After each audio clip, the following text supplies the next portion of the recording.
friend is coming soon. I greet you in the love and the light of the infinite Creator. Are toxic chemicals turning boys into girls? Male births have been in decline for decades, while researchers say developmental genital damage from chemical exposure can become hereditable.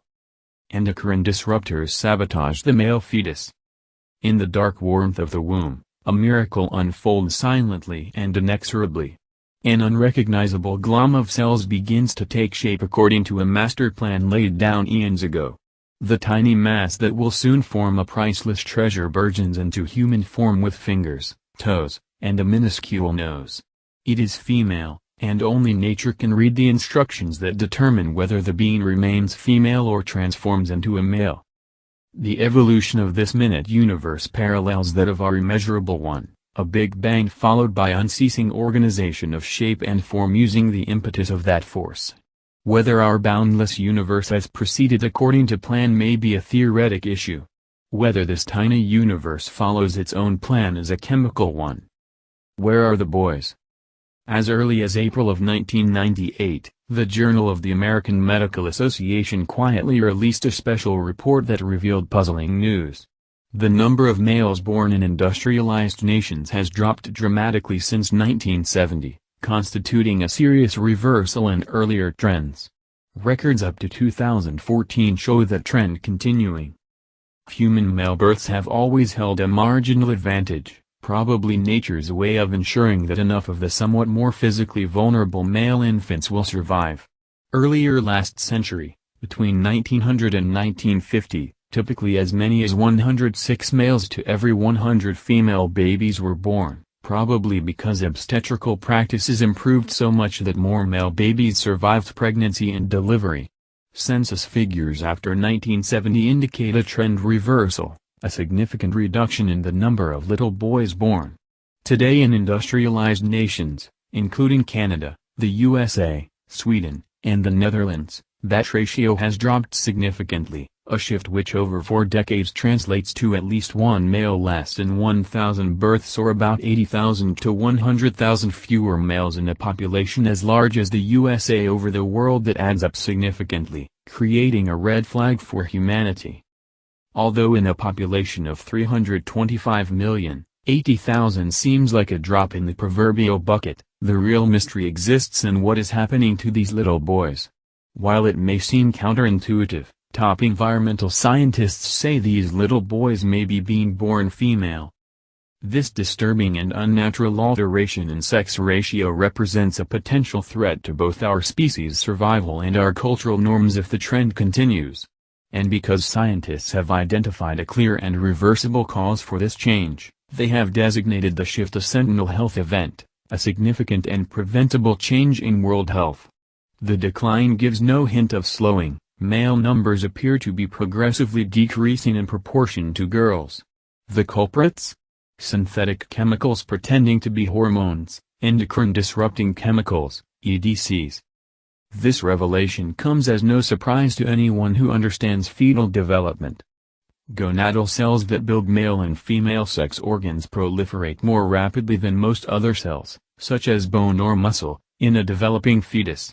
And, according to Dr. Dever Davis, founder of the Environmental Health Trust, since rapidly dividing cells are more likely to incorporate and replicate errors, these fast-growing sexual organs are extremely susceptible to synthetic chemicals capable of converting genetic boys into girls and feminizing male babies.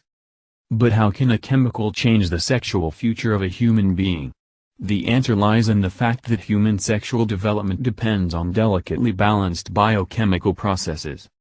Turning boys into girls. Within 6 weeks of conception, the flourishing embryo, in an exuberant burst of life, grows a heart, mouth, limbs, eyes, muscles, a set of unisex gonads and 2 pairs of genital tubes, one male, one female. The next step is genital growth. Near the close of the pregnancy's 2nd month, the baby starts developing sexual organs. Inherently poised to construct a little girl, the baby's body begins executing the female program unless specifically interrupted by male hormonal cues which should be transmitted if the baby is genetically male. If no male instructions are forthcoming, the pea-sized embryo generates female organs, ignoring the child's genetic blueprint for male, Z, or female, 20. The male tubes dissolve, leaving the female tubes to metamorphose, sprouting oviducts, fallopian tubes, uterus, and vagina. The gonads, neurally wired for either gender, flower into ovaries. If, however, the baby is genetically male, with both an X and a Y chromosome, and all goes as planned, around day 51 the Y, or male designating chromosome, signals the gonad Sertoli cells to blast the female organs with an anti-feminine secretion called AFH.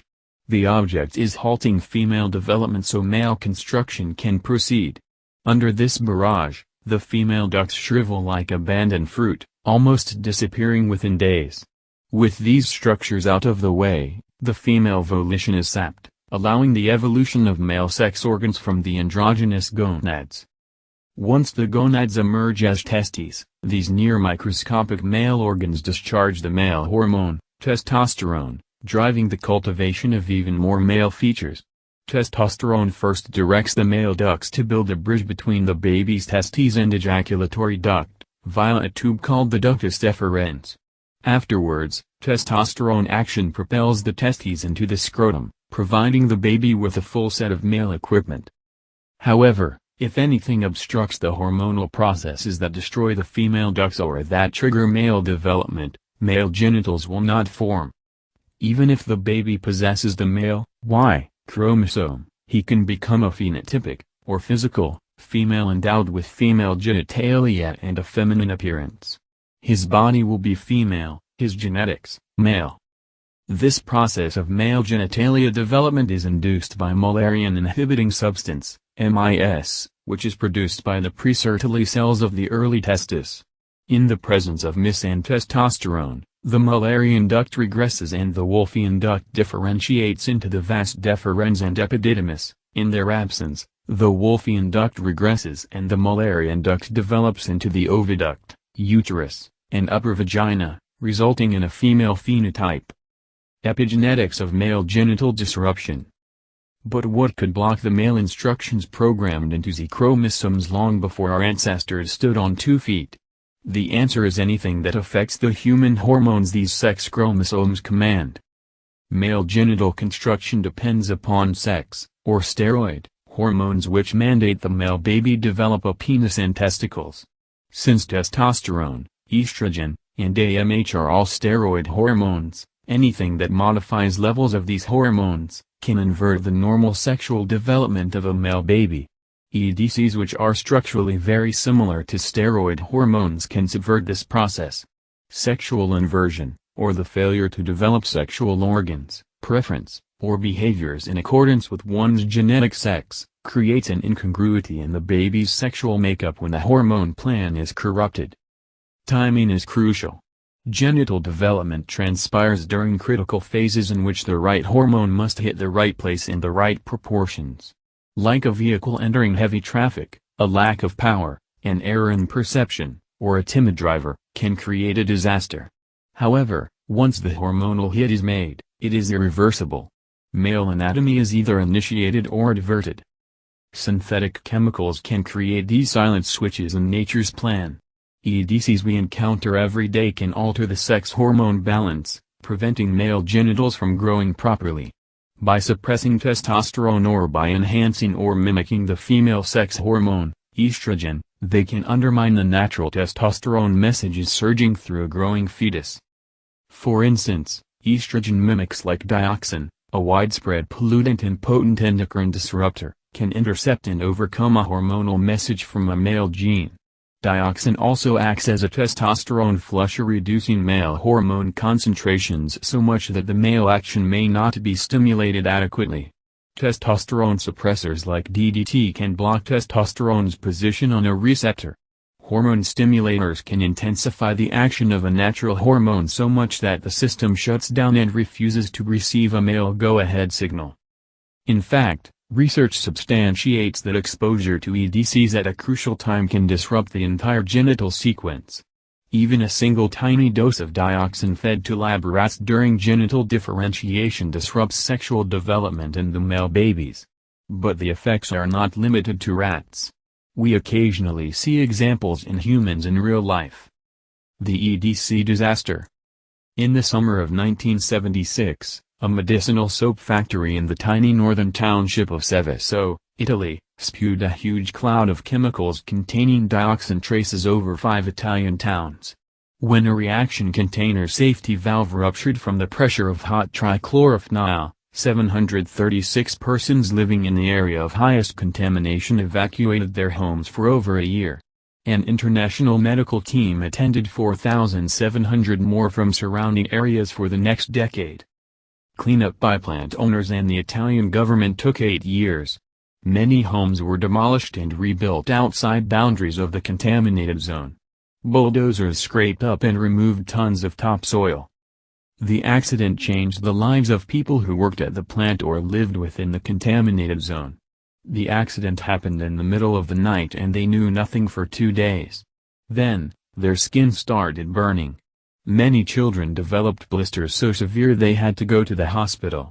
Chickens and rabbits died, and the mayor warned citizens of the town not to even touch vegetables or fruits in their gardens. Many left their homes while the chemical company cleaned the whole town. They abandoned their possessions since the poison covered everything. The doctors from the company advised pregnant women to have abortions because they feared the babies would be damaged. For 7 years after the accident, fertility rates for those suffering high exposure dropped dramatically, and twice as many girls were born to those parents who did conceive. Between 1977 and 1984, of 74 children born of parents within closest range of the plant, 48 were female when, statistically, only 34 should have been. Parents with the highest chemical blood levels produce no male children at all. During this period some women produced girls, even when, in the father's family, boys were the rule. The medical team counted on 7 years to mark a milestone for those exposed since they knew the body half-life of dioxin is 7 years. Therefore, within 7 years, dioxin body burdens were expected to drop by at least 1/2. They were correct. In fact, during the decade following that first 7 years, affected citizens began producing normal numbers of male children again. Testicular dysgenesis syndrome and EDCs. The Seveso incident, obviously, is an extreme example, but it glaringly demonstrates what goes on at an upper level while suggesting concerns for reduced exposure. The consequences of chemical exposure at a lower level sometimes seems to follow a U-shaped function with highest levels and lowest levels having greater effects than moderate ones, while others appear to be dose-dependent with higher doses having more effects than lower doses. EDC exposure, at various levels depending on the chemical, may allow male genitalia to form but disrupt its design. While this is difficult to measure in humans because exposure is typically undocumented, high-quality controlled studies in animals clearly show a connection with EDCs for hydrospadias, cryptorchidism, adult prostate cancer, anomalies of the epididymis, seminal vesicles, vas deferens, altered germ cells, and reduced sperm concentration and motility. Testicular dysgenesis syndrome appears to have its roots in the anti-androgenic role of EDCs like phthalates and pesticides. Some male reproductive, sexual disorders appear at birth, others surface at puberty and, still others, like prostate cancer, later in adult life. The male reproductive tract is uniquely vulnerable and sensitive to the actions of endocrine-disrupting toxins, and exposure during fetal development and alterations can obviously affect a male throughout his life. As well, the male brain can be altered during periods while sexual preference, sexual appearance, and sexual expression, behavior develop. Mixtures of EDCs are significantly more disruptive to developing male genitalia than single exposures.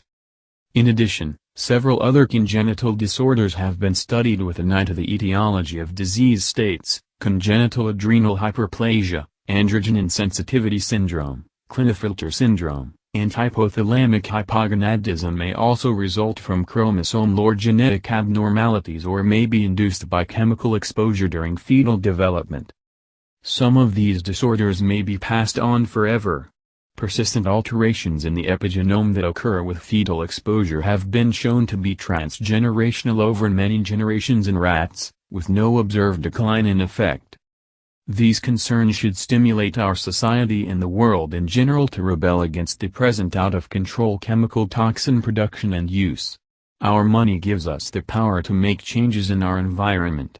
If we refuse to purchase toxin-containing materials, the chemical and pharmaceutical companies will respond by providing us with safer products we will buy. Our governments don't even come close to providing safety from toxic materials either in industry, the workplace, or in everyday life.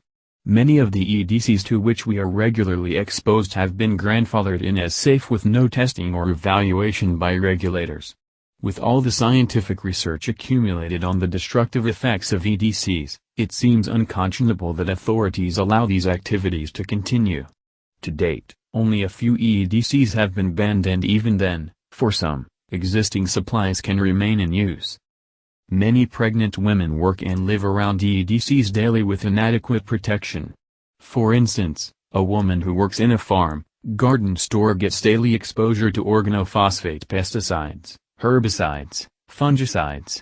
Chemicals used in plastics are ubiquitous since plastics exist everywhere, and plastic substitutes, BPA-free, bits per second, BPF, are as toxic as BPA.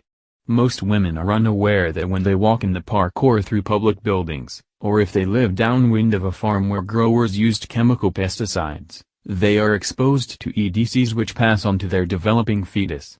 Since water treatment plants don't generally test or control for estrogens, unfiltered tap water can be a significant source of excreted hormone pharmaceuticals and EDCs chemicals. Estrogenic substances can actually increase as a result of a plant's water treatment. Common EDCs in our lives. An endocrine disruptor is defined as an exogenous chemical, or mixture of chemicals, that interferes with any aspect of hormone action. Examples of endocrine disruptors and their sources include, but are certainly not limited to, synthetic pesticides and their breakdown products, organophosphates, organochlorines, carbamates, etc. used on farms, public buildings, neighbors' gardens and lawns. GMO products allow greater use of these chemicals. Chlorotriazenes, herbicides used on farms, parks, golf courses. Benzenes, solvents, sealants, laundry starch, scatter rugs, bath mats, lubricating oil, automotive. Phthalates, plasticizers, soft plastics. BPA, bits per second, BPF, plastics, canned foods and drinks, packaging. PCBs, fire-resistant coatings, plastics, electrical transformers, equipment. Dioxins, released from chlorine processing and products, plastics, burning of chlorine products, chemical plants, transformers, bleaching. Benzopyrene, cigarette smoke, coal tar, auto exhaust. Pyrethrins and permethrin, pesticides, flea and tick treatment for pets. PBBs, background exposure. Many solvents, cleaning products, lubrication. Phenyls, detergents, pesticides, spermicides, cosmetics, plastics, soaps, surfactants, latex paint, lubricating oils. Styrenes, plastic production, floor waxes, polish, paints, putty, cleaners, varnish, tobacco smoke, automotive exhaust, food containers. Furans, used to dissolve glues and plastics, paints, varnishes, textiles. Metals like lead, cadmium, and mercury, paint, batteries, pigments, electroplating, mining, welding, electronics, dental, laboratory, furnaces, metal recovery, agriculture, production of chlorine and fluorescent lighting, temperature devices, fish including shark, king mackerel, swordfish and tilefish. Unfiltered tap water can contain estrogen from excreted medically prescribed hormones, pesticides, and multiple other EDs. While it doesn't make sense that a woman hide out in her bedroom during pregnancy, Increasing her awareness of the sources of that exposure could help protect her fetus. Please like us and share with your social media. Please subscribe and click the bell to be notified of our new videos. Remember to check out our playlist for important intel you may have missed. Be sure to enter our subscriber appreciation $100 monthly giveaway. The link is in our description. And visit our sister channel. Event is coming soon. For additional intel and information, stay tuned. Victory of the Light.